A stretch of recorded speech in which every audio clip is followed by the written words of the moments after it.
तो एग्जांपल करते हैं। अनपोलराइज लाइट है कि उसकी इंटेंसिटी आई, ये एक आइडियल पोलराइजर से पास कर रही है ए से, ठीक। फिर उसके बाद में एक और आइडियल पोलराइजर रखा हुआ है बी, ए के पीछे रखा हुआ है। बी से जब ये लाइट पास करती है तो उसकी इंटेंसिटी हमने मेजर की, तो ये 1/2 आ रही है। 1/2 मतलब आई का 1/2, ठीक है। तो ऐसा करते हैं, एक डायग्राम बना लेते हैं, तो उससे थोड़ा विजुलाइज करना बेटर हो जाएगा। तो ये पहला पोलराइजर है ए, ठीक।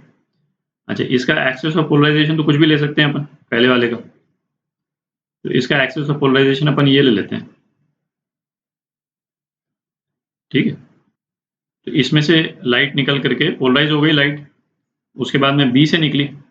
अच्छा, बी से जब लाइट निकल रही है तो क्या बोल रहा है कि यदि लाइट की इंटेंसिटी यहाँ पे आई नॉट थी, आई नॉट ले लेते हैं शुरू में, ये इसको आई नॉट मान लेते हैं, है ना, और इसको भी आई नॉट बाई 8, क्योंकि अपन आई नॉट के टर्म्स में अभी तक अपन ने डिस्कशन किए सारे।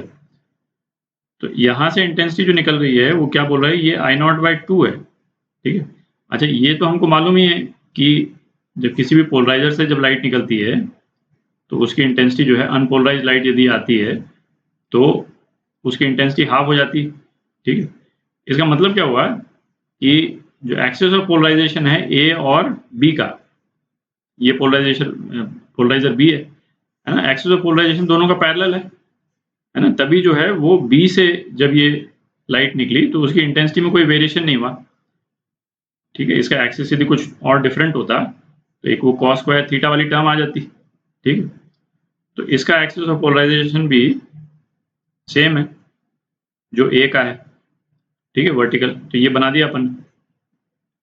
अच्छा, अब क्या बोल रहा है, another identical polariser C is placed between A and B. अब उसके बाद में intensity beyond B is now found to be I not by 8। अब इंटेंसिटी चेंज हो गई, तो सी पोलराइजर को रखते हैं जरा। ये अपन ने सी पोलराइजर रख दिया, ठीक है। अच्छा, तो इसका एक्सिस ऑफ पोलराइजेशन जो है वो कुछ डिफरेंट है ना, इसीलिए इंटेंसिटी जो है वो वेरी कर रही है यहाँ पे। तो इसका एक्सिस ऑफ पोलराइजेशन जो है ग्रीन से बना देते हैं, ये इस वर्टिकल एक्सिस से किसी एक एंगल पे है, ठीक है। सपोज ऐसे बना देते हैं, इसका एक्सिस ऑफ पोलराइजेशन जो है वो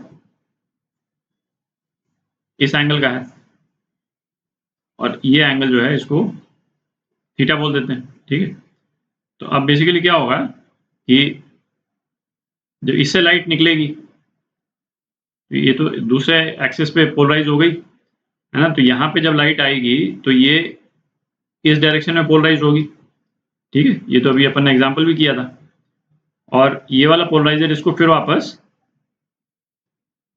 इस एक्सिस पे पोलराइज कर देगा दोबारा, ठीक है, ये रेड वाला जो मैंने बनाया।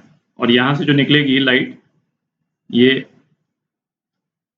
रेड वाले एक्सिस के डायरेक्शन में पोलराइज हुई हुई लाइट निकलेगी, ठीक है। अच्छा, और ये वाला एंगल क्या है, ये वाला एंगल अगेन थीटा ही है, क्योंकि ए और बी के एक्सिस ऑफ पोलराइजेशन जो है वो पैरेलल है।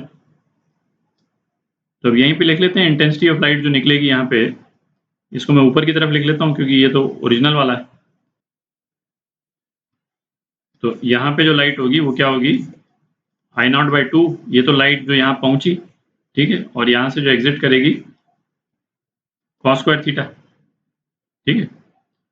और यहाँ से जो लाइट निकलेगी बी से, इसको चलिए इधर लिख देते हैं, यहाँ लिख देता हूँ, ठीक है। तो एक तो ये लाइट तो उस पर इंसिडेंट थी, ये लाइट तो इंसिडेंट थी, बेसिकली ये वाला टर्म लिख दिया अपन दोबारा, ठीक है, ये लाइट तो इंसिडेंट है। और यहाँ से जो निकलेगी फिर एक कॉस स्क्वायर थीटा वाली टर्म आ जाएगी, कॉस स्क्वायर थीटा फिर दोबारा, ठीक है। और ये जो टर्म है वो आई नॉट बाई 8 के बराबर है, ठीक है। तो क्या हो गया, I not by 2 cos to the power 4 theta, ये आई नॉट बाई 8 के बराबर। तो कॉस थीटा कितना हो गया, 1/√2, थीटा 45 डिग्री हो गया, ठीक। तो इसका जो चौथा ऑप्शन है ये करेक्ट ऑप्शन, ठीक।